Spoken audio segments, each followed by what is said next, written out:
¿Cómo están? ¿Cómo les va? Bienvenidos. Gracias por acompañarnos una vez más a través de las pantallas de C9N en este que es el After Office más importante de la televisión paraguaya. Y quiero dar la bienvenida y saludar ya a mis compañeros de todos los miércoles y de todos los días en la radio. Ruth Tuazo, ¿cómo estás? ¿Cómo estás, Pablo? ¿Cómo están los compañeros? A la audiencia también, buenas noches. Hola, Alberto. Hola Pablo, hola Ruth, Ricky, Juanjo. Una felicidad enorme cuando nos encontramos acá porque sé que vamos a discutir, vamos a aprender y vamos a sacar conclusiones. Así mismo, Ricardo Alderete, bienvenido, ¿cómo estás? Buen día, compañero. Yo no sé si es coincidencia que yo ya tenga el vaso acá presto y listo. Un saludo a la audiencia que está también del otro lado, expectante de lo que vamos a desarrollar acá en esta mesa. Vos y Juan José Pérez, que ya tiene también su vaso. Hola, Juanjo. Hola Pablo, ¿cómo te va? El saludo para toda la teleaudiencia, bien contento de estar otra vez con ustedes, con todos los amigos. Bueno, es el cuarto programa del mes de mayo, estamos llegando al último del mes de mayo, termina un mes que fue intensísimo, muy gratificante para todos nosotros, un mes difícil para el país, muchísimos casos de contagios, muchísimas defunciones que lamentamos todos los días, pero también siempre con un gran optimismo tratando de llevar información que a eso nos dedicamos, ¿verdad? Por ejemplo, tuvimos la alegría de contar que finalmente el lunes llegaron las 250.000 dosis que tanto esperábamos, que la vacunación se reanudó, que van a llegar 100.000 más la semana que viene, tengo entendido, después vamos a ver los detalles, y que hay buenas perspectivas con el acuerdo arribado con la Pfizer. O sea, mucho para mirar hacia adelante. Y sobre todo, si hablamos de las vacunas, también hablar acerca de lo que es esta campaña de vacunación y la extensión de los horarios, por ejemplo, en los vacunatorios, que fue un éxito tremendo. Así es, y hay que decir también esto, estamos llegando a las 300.000 vacunas. El universo de vacunables en el país es de alrededor de 4 millones de personas. Sí. O sea, un poco más y vamos a llegar al 10% de la población vacunada. Compañeros, ¿me dejan hacerle un saludo más y una invitación a la gente? Pueden escribirnos, pueden hacernos llegar sus comentarios, síganos a través de las redes sociales. Una noche a mil con números en Facebook, Twitter, Instagram. Pueden también ver a través del streaming que se transmite este programa en Facebook, en las cuentas de Radio 1000 y en las cuentas de C9N. Y siempre estamos acompañados en este café bar por nuestra compañera Isabel. Hola Isa, hola, buenas noches. Buenas noches a todos, a toda la audiencia también. Un gusto estar nuevamente aquí con ustedes. Muchísimas gracias Isa. Y bueno, vamos con el tema que dominó las últimas 48 horas. Así Fase es. cero. ¿Se habló o no se habló? ¿De dónde salió eso? ¿Sí o no? ¿Sí o no? Imposible volver a fase cero. Tuvimos de entrada algunos médicos, tanto los que trabajan en la salud pública como otros de gremios médicos que dijeron que es necesaria una fase cero.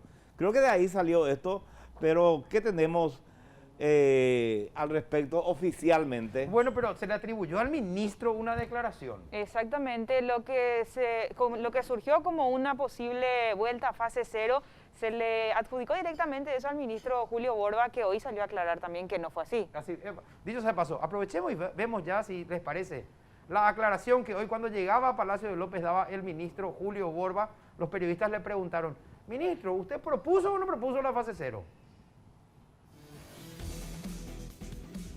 Ministro, se está analizando también la posibilidad de volver a una cuarentena más estricta. ¿Eso se está analizando en este momento? No. Vamos a sentarnos a evaluar qué más podemos hacer, fue lo que dije ayer. Yo en ningún momento hablé de volver a una fase cero. Vamos a sentarnos cuáles son las medidas que podemos llegar a tomar a fin de ver y paliar esta situación en la cual nos encontramos actualmente.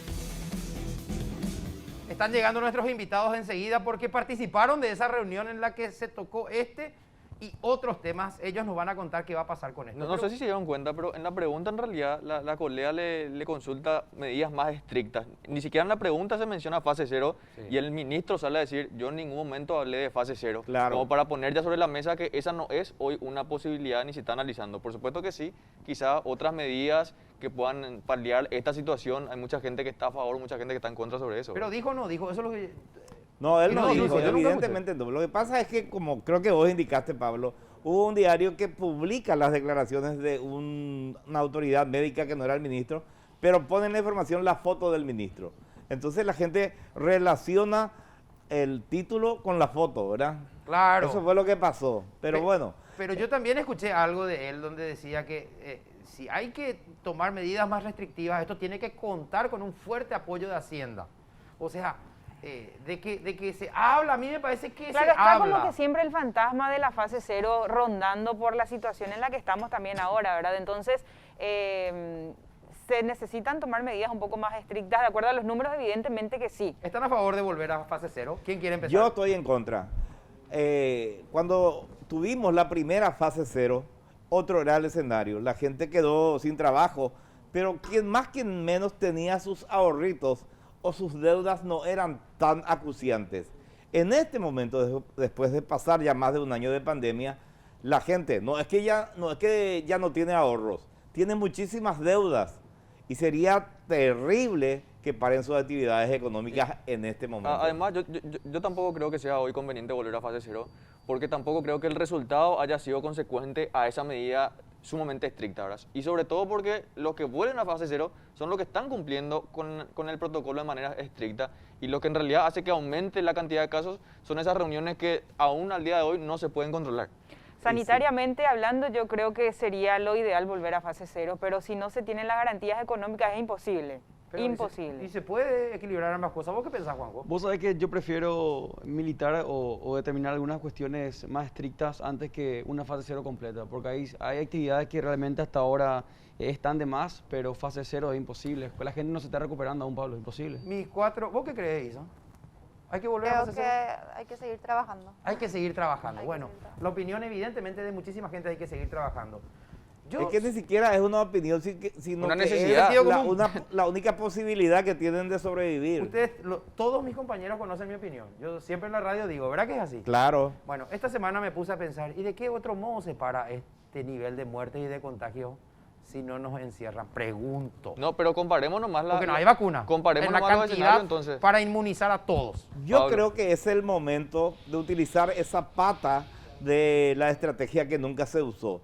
La publicidad, la propaganda, la insistencia, el meterle a la gente hasta en la sopa el mensaje. Eso resulta, por eso que hay marcas que todo el mundo consume, porque resulta la fuerza de la repetición. ¿Me querés decir algo, Juanjo? No, ¿cuánta cantidad de afectados por día tenemos? ¿Cuánta gente pidiendo ayuda? Yo no sé si otra propaganda, otra publicidad además, Alberto, hoy todo el mundo No. está desesperado, Alberto. En publicidad hay algo que se llama mantra. Hay cosas que se tienen que repetir para que entre.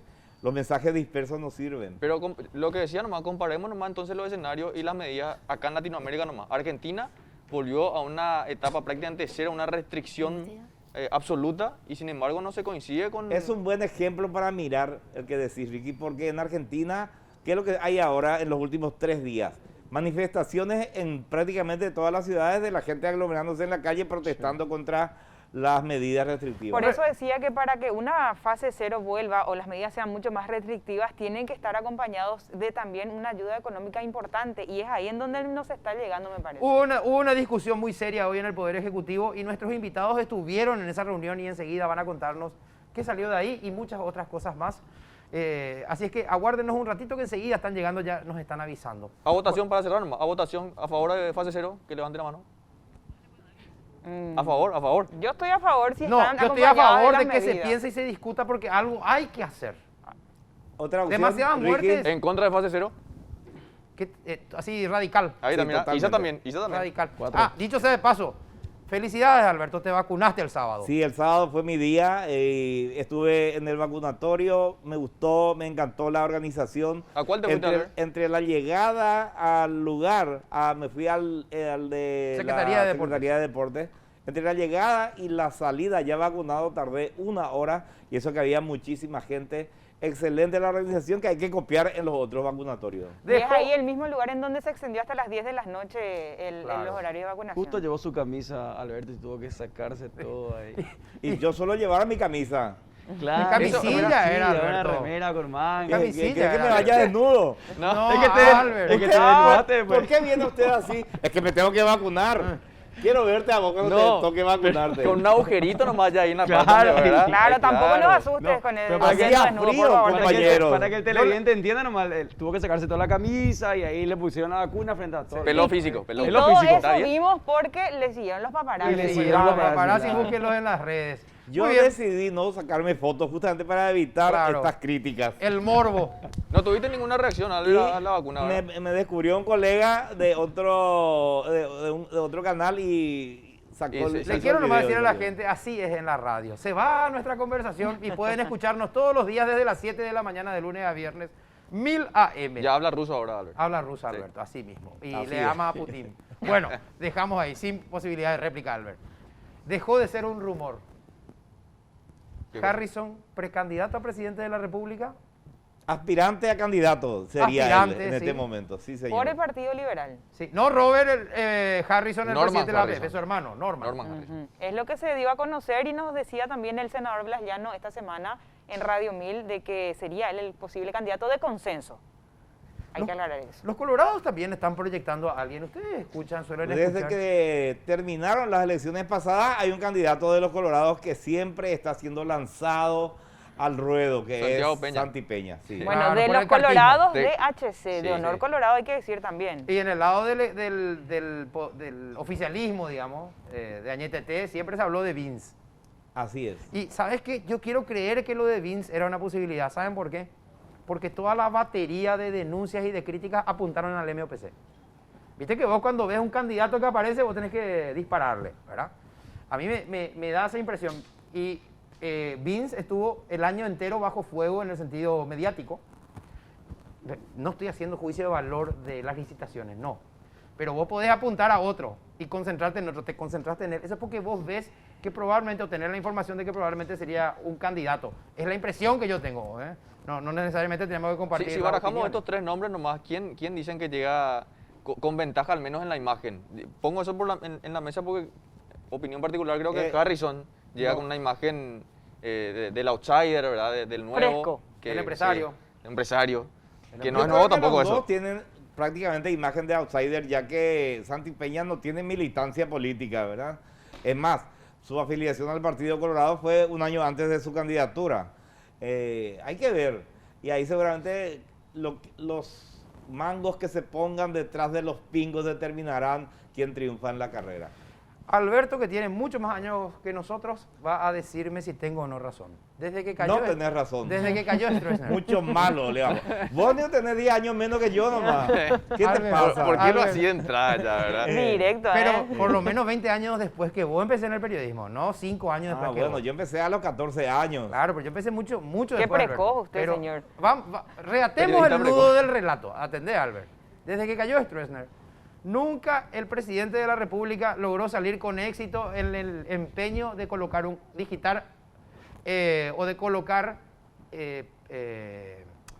exitosamente a un delfín, a un candidato. Siempre el que está en un el caballito. movimiento de enfrente. Salvo Rodríguez, que lo ubicó a Claro. Aguasmosi. Aguas Mossi, pues eso fue el inicio de la era democrática. Sí. Después no volvió a ocurrir, siempre naufragaron los intentos.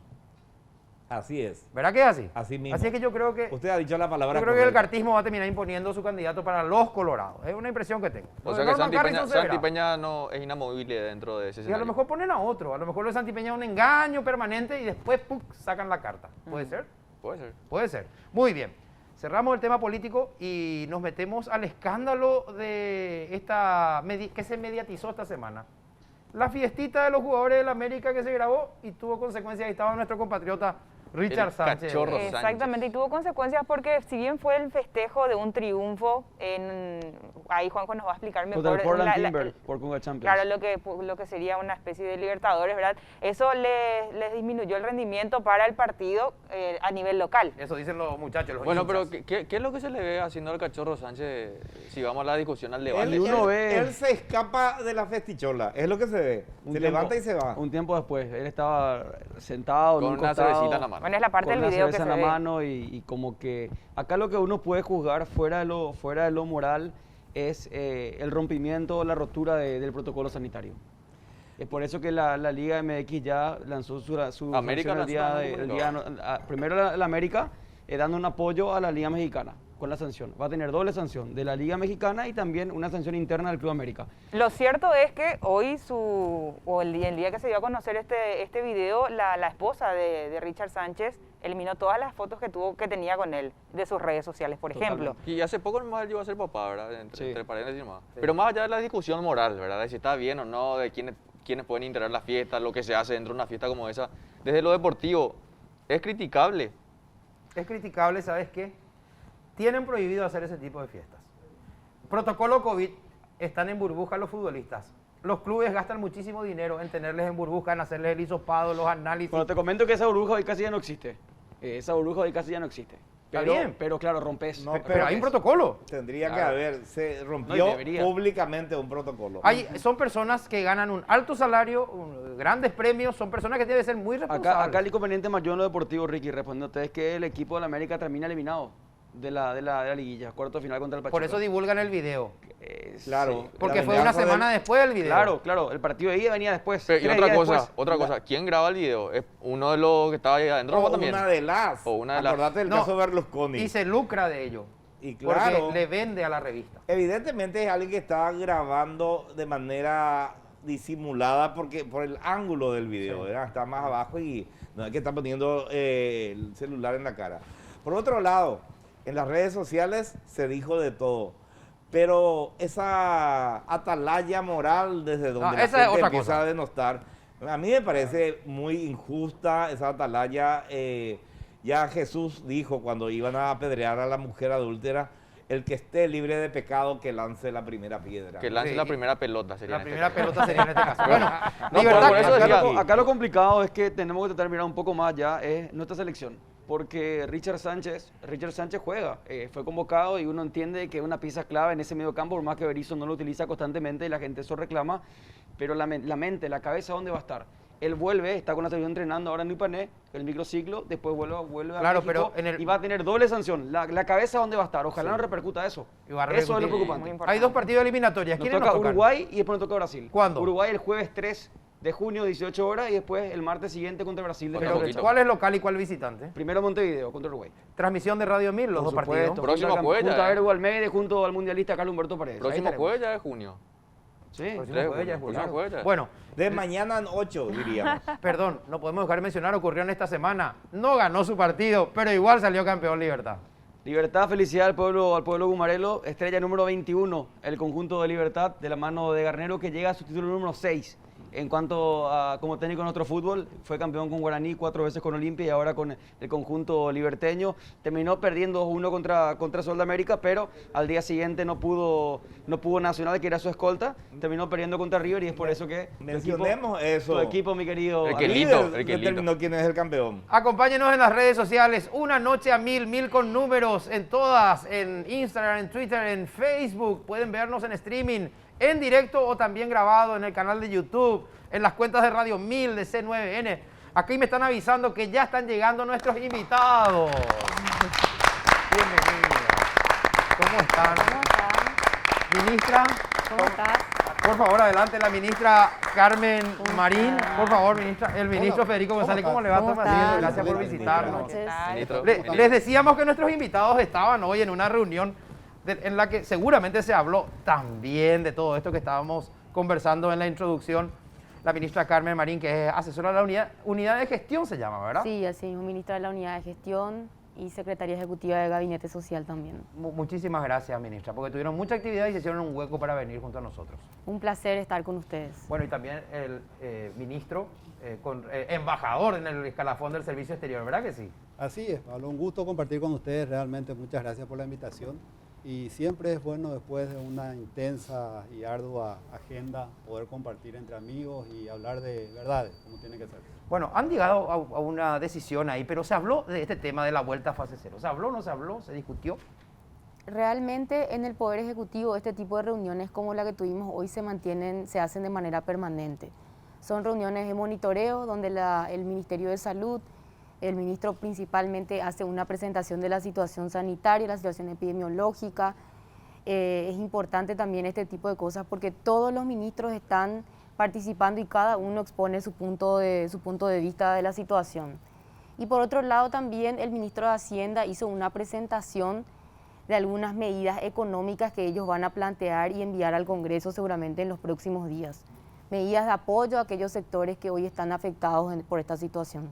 Ministro, este tema de la fase cero, ¿fue tratado concretamente o no en el Poder Ejecutivo? A ver, dentro del gobierno, y todo gobierno necesariamente hace este tipo de evaluaciones permanentes y constantes, analizando distintos escenarios. El mejor escenario, el peor, comenzando con el peor. Entonces, siempre es un punto de análisis llegar o no a fases más duras, más difíciles. Hay posiciones que apuntan a eso. El sector médico, lógicamente, ellos son los que más saben de esto. Entonces, enfocan en eso, pero también son conscientes, al igual que el resto de los integrantes del Ejecutivo y del Gobierno, que siempre el punto de equilibrio, un punto intermedio y de balance, es lo que nos va a llevar adelante. Y hablando de salud, salud, la nuestra, la vida, que es prioridad, pero también la salud de la economía. Eso no se puede dejar de tener en cuenta. Entonces, esa es la base permanente del análisis. Lo que se llevó a cabo hoy públicamente se hace todos los días con el presidente de la República. La evaluación, el análisis, qué pasaría si sucediera esto, las vacunas, cómo están llegando, cuáles son las dificultades reales, cosas que no se pueden decir a veces.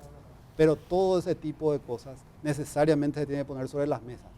Porque si uno analiza situaciones que no son reales, pues bien, nos van a conducir a decisiones incorrectas.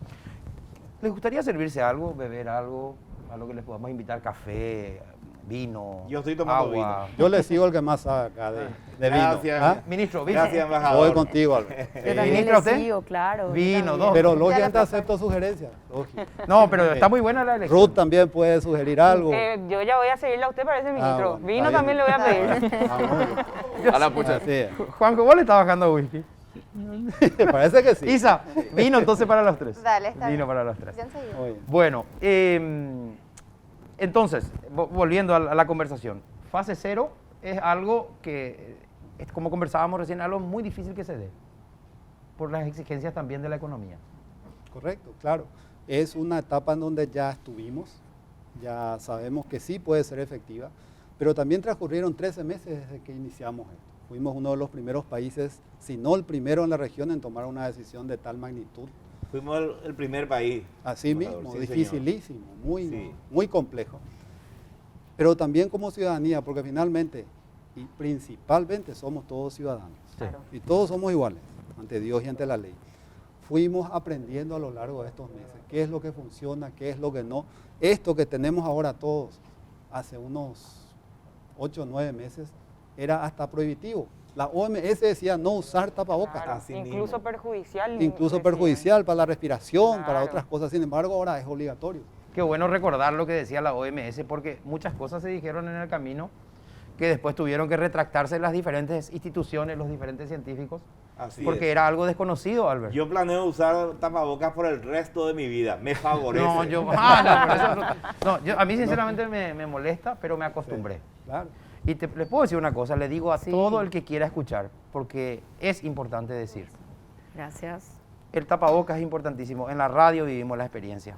Tuvimos 2 o 3 casos y nunca esa persona le contagió al otro que está en la cabina. Claro, Y con es el porque tapabocas. todos cumplimos. Todos tuvimos experiencias Sí, así. Eso tenemos es una compañeros, compañeras y hemos salido bien gracias al Gracias. cubrebocas y la Ah. distancia. No, indudable. Pero lo que decía sobre la OMS también denota la realidad, lo que se va dando desde el inicio de este virus, de esta pandemia. Nadie sabe en realidad, nadie sabía lo que era. Así y yo es. puedo agregar que hasta ahora nadie sabe con certeza y precisión en qué consiste esto, hasta dónde vamos a llegar, qué más hay que hacer. Y hay que seguir aprendiendo por el camino, es la única forma. Así Yo le hablé es. recién de una presentación sobre usted, pero vamos a empezar con la ministra. Las damas siempre. Así mismo. Por favor, director.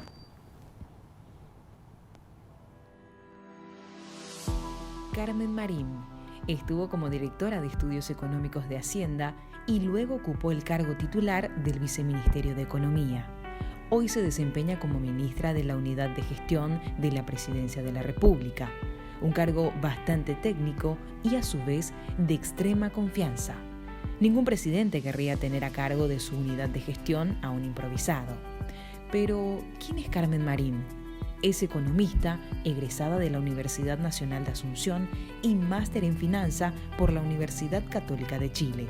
Su carrera en el Ministerio de Hacienda la empezó como pasante. A partir de allí, un largo trayecto de ya 10 años la llevó a desempeñarse en varias áreas.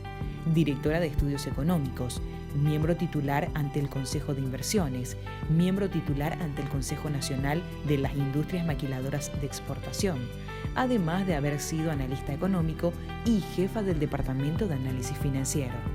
Definitivamente, una de las mujeres más influyentes dentro del gobierno de Mario Abdo, que, a su vez, le toca probablemente uno de los mayores desafíos de cualquier gobierno: administrar y gestionar soluciones económicas en pandemia. Ministra, ¿hay algo que debamos agregar? No, completito el resumen. Toda mi historia realmente se dio en el Ministerio de Hacienda. Yo empecé en el Ministerio de Hacienda creo que en el 2008 como pasante. Fue un concurso al cual me presenté.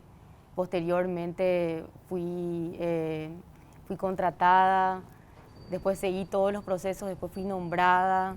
Finalmente empecé a buscar una beca, quería aumentar mis estudios. Me fui a Chile, estuve en Chile 2 años. Después volví al Ministerio de Hacienda y hoy, después de creo que 12 años, salí del Ministerio de Hacienda y estoy como ministra de la Unidad de Gestión. Y usted casi fue ministra de Hacienda. Yo me hago cargo de lo que estoy diciendo. No, nosotros votamos por usted, ministra. No, le digo en serio, cuando dejó el ministro López, a mí me dijeron que usted iba a ser la designada, por eso me sorprendió. Y de hecho hasta último momento estuvo danzando el nombre. No, yo creo que mi posición hoy desde la Unidad de Gestión también cumple un rol muy importante en esta situación de pandemia. Uno realmente, nosotros no nos imaginábamos esta situación, nunca estuvimos preparados para un momento así. En el 2020, desde el Ministerio de Hacienda también fue un año muy desafiante. Ante cada situación tuvimos que preparar un plan. Aprendimos mucho, pero creo que Paraguay tiene todas las condiciones. Es un país que tiene una población muy joven, 70% de la población menor a 40 años, y creo que tenemos toda la oportunidad para salir adelante de esta situación. Y también un poco recordando nuestra experiencia, como te decía, en cada momento tuvimos un plan. Ya en el 2019, con la situación compleja climática que tuvimos, presentamos un plan. Después, cuando la economía ya se estaba recuperando, un plan anticíclico. Cuando la economía se estaba recuperando, empezamos con la pandemia, tuvimos que presentar un plan de emergencia, un plan que realmente no nos imaginábamos diseñar. Surgió Putuvo. Putuvo creo que es una lección aprendida muy importante de la pandemia que ya vino para quedarse. Es una política bastante innovadora en términos de transferencias sociales. Después, mismo en el 2020, presentábamos también un plan de reactivación a Paraguay, que tiene un componente muy importante de transformación estructural en términos de reformas. Creo que como nunca antes, por un lado aprendimos y por otro lado también hicimos mucho, pero creo que nos queda mucho por hacer. Y también fueron duramente criticados, ministra, y vamos a tocar esos temas enseguida, porque también tenemos la presentación, como les dije, del ministro Federico González, quien está aquí junto a nosotros. Federico Alberto González Franco nació el 14 de junio de 1968. Está casado con Silvia Riquelme, su novia de toda la vida. Luego de 7 años de noviazgo, dieron el sí hace 27 años. Ella es su inspiración y tienen 2 hijas, Ana Lorena y María Belén. Su padre, el general Ranulfo González, piloto de la Fuerza Aérea, representaba en la casa la disciplina y la rigidez, que combinado con el cariño, sencillez y humildad de su madre, Fulvia Franco, hizo de su hogar, junto a Nora su hermana, una crianza muy agradable, típica de una familia tradicional. Federico realizó sus estudios primarios y secundarios en los colegios San Andrés e Internacional. Recibió el título de abogado en la Facultad de Derecho y Ciencias Sociales de la Universidad Nacional de Asunción en el año 1991. Fue egresado de la Academia Diplomática y Consular del Ministerio de Relaciones Exteriores ese mismo año. Y si hablamos de su experiencia laboral, solo por citar algunos de ellos, el ministro González prestó servicios en las embajadas ante Estados Unidos de América y el Reino Unido de Gran Bretaña e Irlanda del Norte. Fue embajador ante Corea, Venezuela y Argentina. representante permanente ante la Organización de las Naciones Unidas en Nueva York y Ginebra, ministro de Relaciones Exteriores número 114 en la historia del Paraguay, director interino de Itaipú y finalmente desde marzo reasumió el cargo de ministro de asesor de la Presidencia de la República en Asuntos Internacionales. Es uno de los diplomáticos de carrera que cuenta con más experiencia en el Paraguay. Lleva 34 años en la administración pública, 28 de ellos en la diplomacia. Ya que hablamos de diplomacia, señor embajador, ¿verdad? Ese es su rango. Así es, pero Federico siempre. Pero Federico siempre. Bueno, Federico ministro, Alberto. Sí. Alberto, ahí está. Tocayo. Federico, ¿falta algo en la presentación que hicimos? Simplemente decir que soy un orgulloso paraguayo y cerroporteño. Muy bien, bravo, aplauso. Faltó eso realmente. No podía faltar. Bueno, ministro, usted es una figura que últimamente estuvo también en el tapete. En el tapete por las enormes críticas a usted. ¿Se acordará? Por eso es que no pudo quedarse en Itaipú. ¿Cómo lleva ese rótulo que parece que mucha gente le ha puesto el entreguista a usted? Perdone que yo le diga así tan directo, ¿verdad? Pero hay que hablarle a esa gente a la que se le repite y se le repite y se le repite. Y nosotros estamos acá con el ministro sentado hablando. Claro. Bien, decían 34 años, en realidad 35 años de servicio de administración pública. Hay algo ¿en qué eras bueno en el colegio, Pablo? En todo lo que sea ciencias humanas. Bueno, en síntesis, a vos te recordaron siempre como bueno en eso, Sí. ¿verdad? Yo era bueno en algunas cosas también, en matemáticas no tanto, Sí, no yo es mi tampoco, fuerte. yo Sí, tampoco. Abogado vengo, entonces tengo que...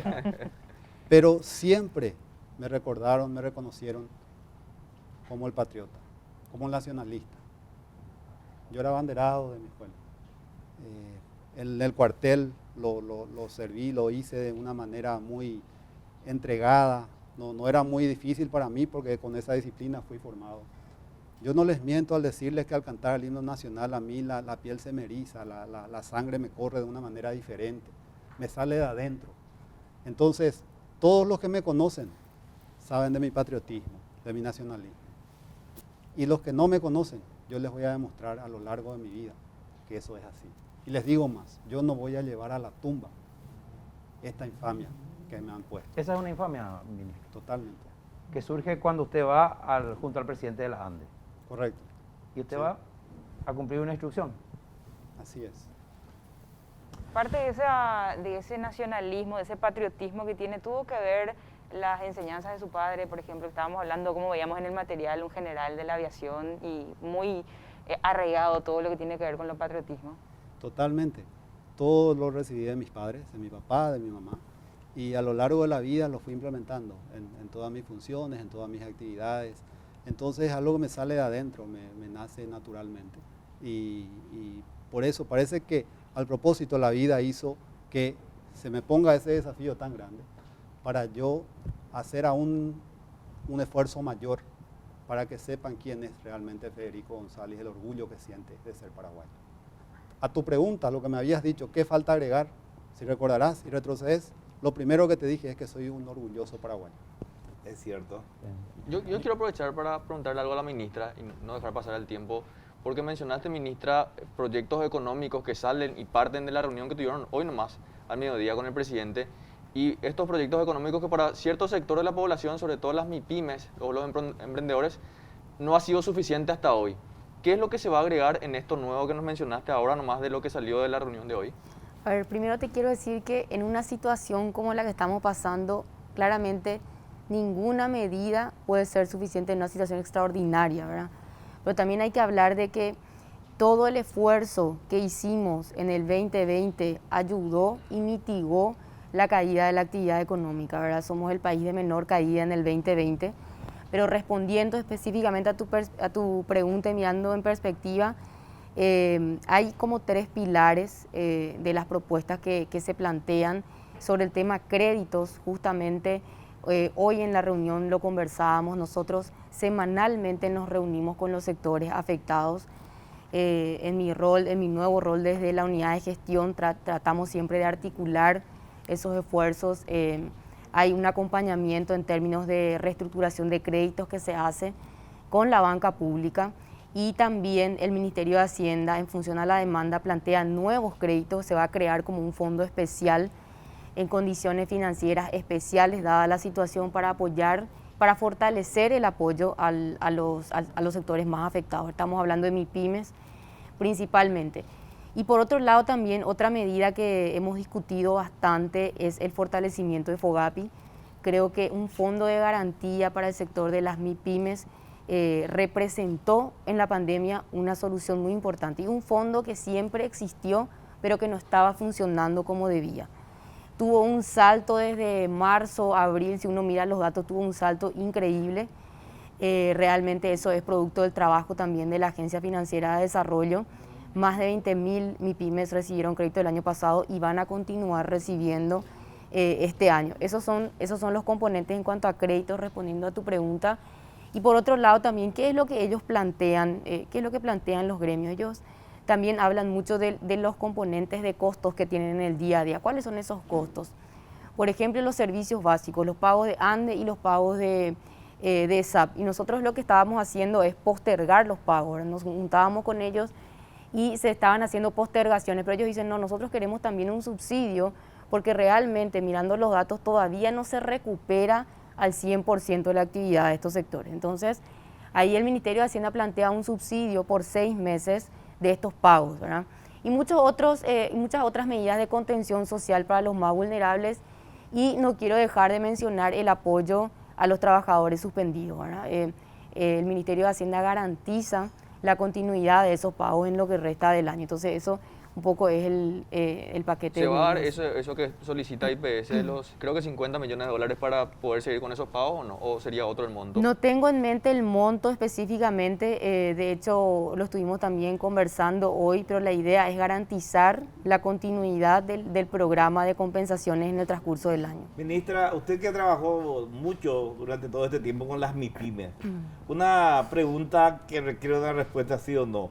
¿Las MIPYMES están en condiciones ahora de aguantar otra fase 0? A ver, en primer lugar quiero decirte, más que sí o no, tu pregunta es bastante amplia, ¿verdad? Porque si están en condiciones de aguantar o no, hay que considerar también que tuvieron un impacto ya en el transcurso de lo que fue el 2020, por eso acompañamos con todas estas medidas de contención social, ¿verdad? La banca pública, Banco Nacional de Fomento, tuvo un crecimiento más o menos del 40% de cartera, ¿verdad? Y este año, más allá de las medidas de cuarentena, yo creo que lo importante es que las medidas hoy vigentes se cumplan, ¿verdad? Eso es lo fundamental, y esa es como la prioridad, y insistimos permanentemente en eso. Primero, tenemos que estar conscientes de la situación, tenemos que cumplir esas medidas, ¿verdad? Y eso es lo que trabajamos permanentemente con los gremios, y de hecho la discusión que tuvimos hoy también siempre la tenemos con ellos para que ellos también entiendan la situación, porque finalmente es una responsabilidad compartida. Ministro, la historia esta de la Pfizer, ¿se va a firmar el contrato? Porque ahora hubo un preacuerdo y está el que cuestiona, dice, bueno, pero no hay un contrato firmado. Resulta que para hablar de la Pfizer es importante primero hablar del contexto general, de las vacunas. Si la pandemia en sí es una guerra, y de hecho lo es, estamos en una batalla intensa que tiene que ver con las vacunas. Yo creo que nunca antes el término, la expresión, el mundo está atrás de algo, tiene tanta actualidad. El mundo está atrás de las vacunas. Todos los países quieren, todos queremos las vacunas. Y resulta que hay entre 8 o 9 laboratorios en el mundo, nada más, con la capacidad necesaria para fabricar esas vacunas. Entonces, ellos ponen las condiciones y las reglas del juego. Y los 193 otros países o estados competimos para llegar a las vacunas. ¿Quiénes fueron los primeros en alcanzarlas? Aquellos que invirtieron en sus instituciones y en sus territorios para desarrollar las vacunas. Y son alrededor de 8 países. Entre ellos, lógicamente, Estados Unidos, Rusia, China. 8 países de 192. Correcto, 193. 93. Sí.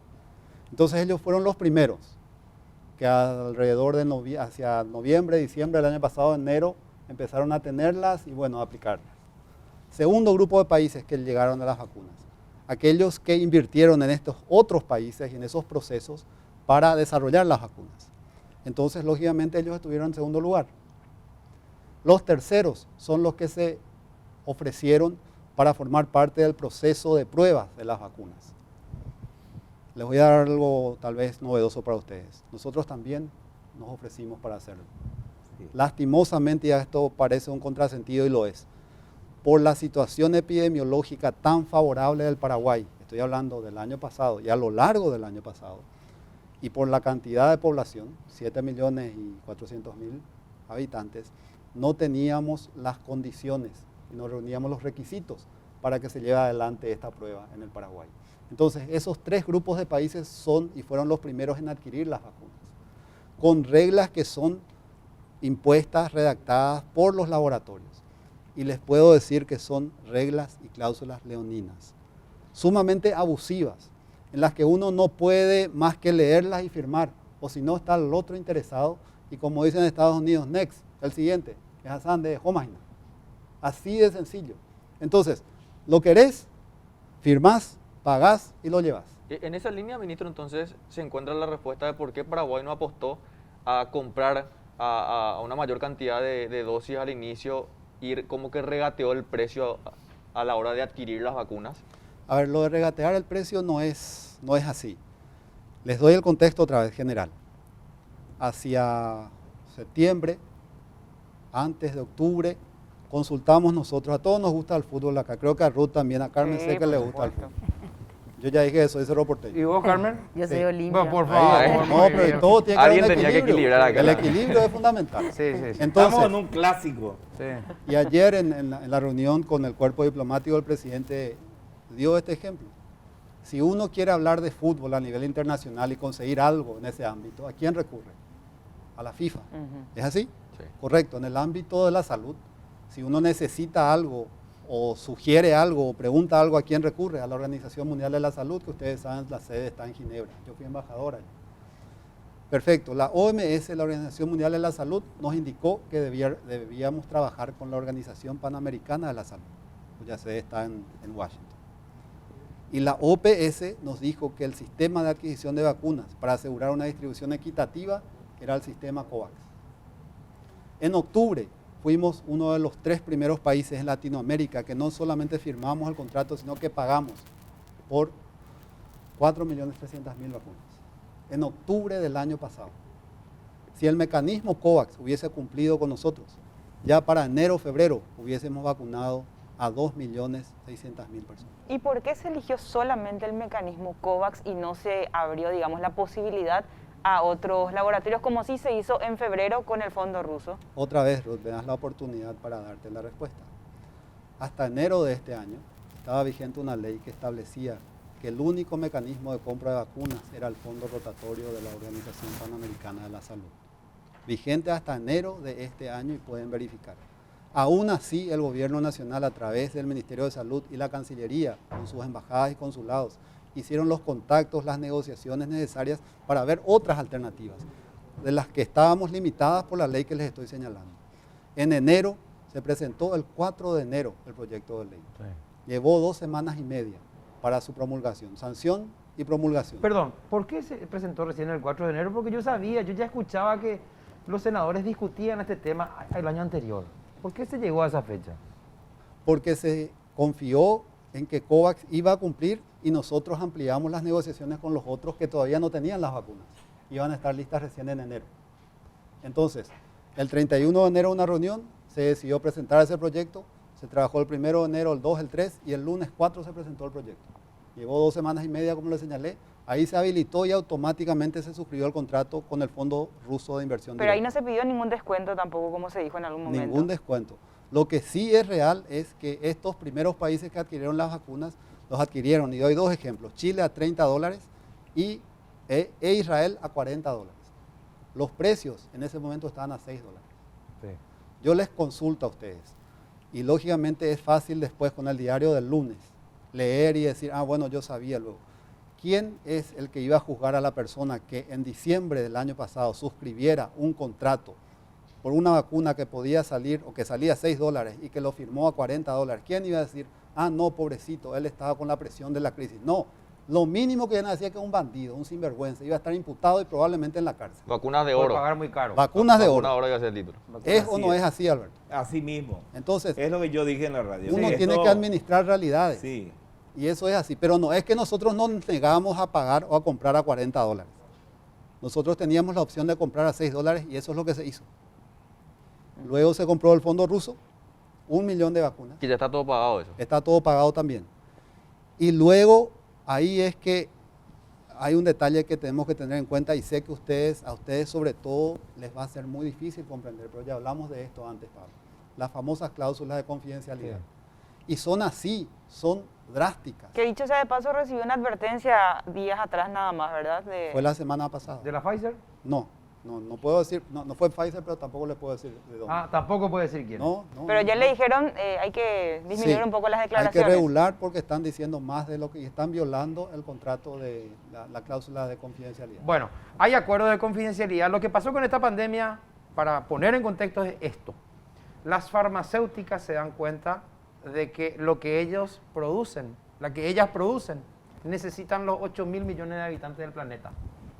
Primero. Segundo, la inversión va a tener un retorno. Tercero, dicen, no vamos a negociar con ningún particular. Solo vamos a negociar con los gobiernos. O sea, por eso no negocian con los laboratorios paraguayos, con el gobierno. Y tal cual como lo dijo el ministro, al gobierno le dicen, ¿querés? Este es el precio, estas son las condiciones. Lo digo yo, ministro, lo que voy a decir, no usted, que no le culpen a usted. No me pueden demandar si algo sale mal. No me pueden demandar porque esta es una vacuna que estamos ahora en fase 3 y cosas por el estilo con aprobación de emergencia porque todos lo necesitan. Estoy diciendo una de las tantas cosas que probablemente dice el contrato. Yo tengo dos cuestiones y seguimos discutiendo. Primero, ¿hay plata para más vacunas? ¿Hacienda tiene previsto? Sí, de hecho también es un tema que de discusión permanente. Todo cuando hablamos de vacunas es la prioridad. Claramente hay que garantizar todos los recursos que sean necesarios.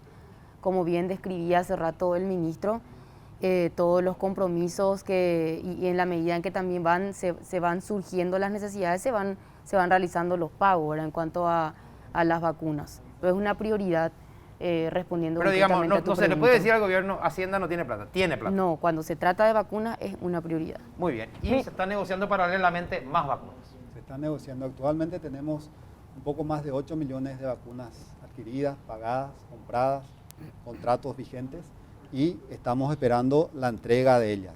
¿Por qué no cumplen? Siempre como todos negociamos en la vida. Con tu novio seguramente, tu señora, yo con mis hijas, con mi jefe. Y aprendemos por el camino, siempre. Bien. En una negociación siempre uno tiene que tener en cuenta que no puede llevar todo.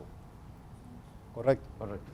Entonces, es importante ponerse en el zapato de la contraparte. ¿Por qué no están cumpliendo con nosotros? Para comprender la realidad. Sencilla y llanamente, aunque cueste aceptar, pero esta es la explicación. Esos laboratorios no tienen la capacidad suficiente para producir las cantidades necesarias para toda la demanda que hay. Entonces van produciendo no digo las cantidades, pero Argentina, que compró 25 o 26 millones de vacunas de Rusia, recibió 3,5 millones. Sí. Bolivia compró 6 millones, recibió 100.000. Entonces nosotros vamos exigiendo el cumplimiento de esos contratos y nos dicen, no estamos teniendo la capacidad suficiente para producir todas esas vacunas necesarias. ¿Y hay un tiempo aproximado, más o menos?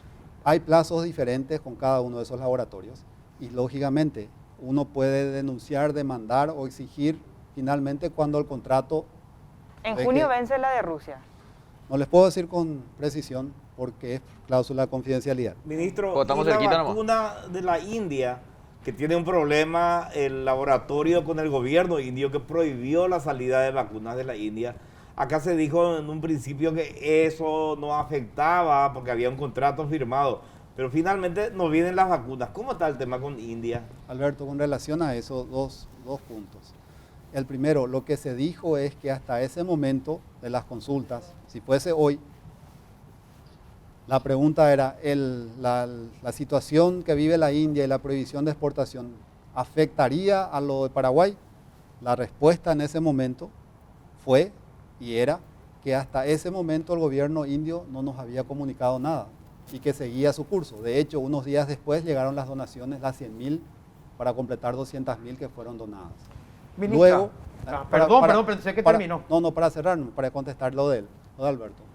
Entonces, India fue el único gobierno que envió a su representante oficial, a su embajador, a informar oficialmente al presidente de la República que debido a la situación tan difícil que está viviendo la India, no iban a poder cumplir en tiempo y forma con el contrato suscrito. Y con todo esto que nos está contando el ministro de los lugares en donde se van accediendo las vacunas, el dinero con el que disponemos todavía, te consultaba también Pablo, ministra, hoy, ¿tendrías el dato de cuánto ya nos costó la pandemia?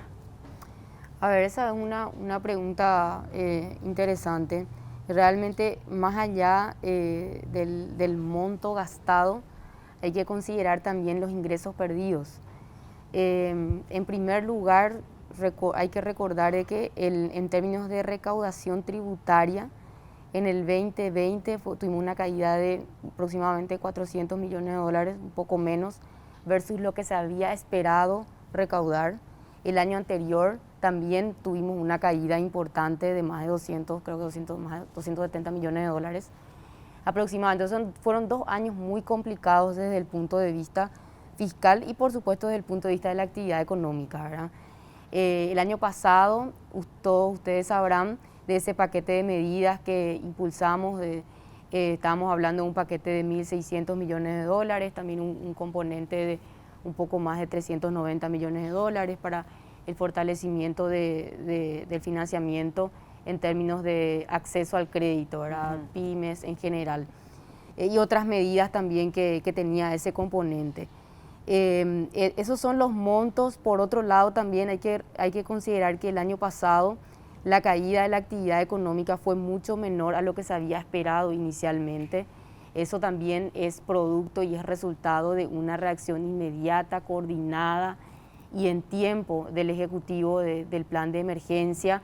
Después del plan de emergencia y con la medida del levantamiento gradual de las medidas, de las restricciones sanitarias, también se presentaba un paquete de medidas en el marco de Ñapumá, Paraguay, de medidas de contención, pero ya mucho más focalizadas a aquellos sectores más afectados, ¿verdad? Entonces, yo creo que tuvimos una caída, pero fue mucho menor a lo que se había estimado si uno compara Paraguay con los demás países de la región. De hecho, Paraguay fue el país de menor caída en el 2020. También, como todos los países, tuvimos impactos en términos sociales. Hay que considerar que esta es una crisis regresiva, que yo siempre destaco que tiene un impacto muy fuerte en el sector urbano, en el empleo urbano, principalmente en las mujeres. De hecho, en el segundo trimestre la caída en términos de empleo tuvo un impacto principal en las mujeres, en el empleo femenino. Entonces, pero si uno mira de lo que fue, yo creo que tuvimos ya una recuperación importante, tanto del empleo también, pero no obstante todavía queda mucho por hacer. En este año, justamente por eso el Ministerio de Hacienda estaba presentando este paquete de medidas económicas para continuar con el apoyo y principalmente la contención social. ¿Pero se puede cuantificar en un monto, sí o no? Yo, como te decía, ¿verdad? Hay que mirarlo de manera muy general. Y vamos a hacer esto. Vamos a sumar, así en términos generales, porque tuvo el costo de 1.600 millones en endeudamiento que se está aplicando. Eso es en cuanto a deuda. Sí, en cuanto a ingresos, también hay que considerar la caída de los ingresos tributarios que te decía hace rato. Hay que considerar los empleos cuáles fueron los meses más complejos en términos de cuarentena, ¿verdad? Fueron los meses de marzo y los meses de abril, ¿verdad? En mayo un poco menor porque la economía ya se iba recuperando con el plan de levantamiento gradual, ¿verdad? Entonces, es una cuestión compleja, como te decía. Yo no sumaría, yo creo que hay que mirar mes a mes, porque hoy los empleos ya se están recuperando también. Muy bien. ¿Qué nos habrá mandado la gente de Guaraní? Yo estoy oliendo algo, no sé ustedes. La semana pasada fue una hamburguesa riquísima. Deliciosa, sí. Pero no sé qué vendrá hoy. La semana pasada, entonces. No sé, adelante, Isa, ¿qué traemos Permiso, hoy? ya llegó el momento del idioma del sabor guaraní, los mejores chorizos del país. ¡Qué delicia! Chorizo con queso, mirá, sopa paraguaya. Sí. ¡Wow! No, vos sabés que de todo. Para mí me sorprendió, te reconozco la hamburguesa porque nunca la había probado.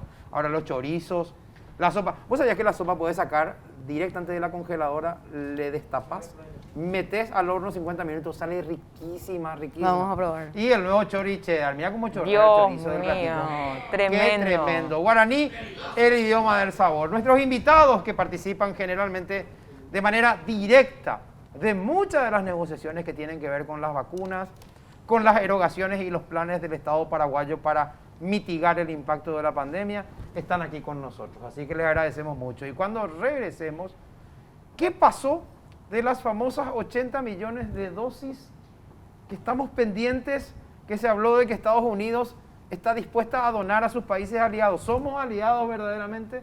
¿Recibiremos algo? ¿Estamos en eso? ¿Qué hay con eso? Estas cuestiones y algunas más, cuando regresemos, quédate aquí en las pantallas de C9N, que estamos viviendo con vos una noche a mil.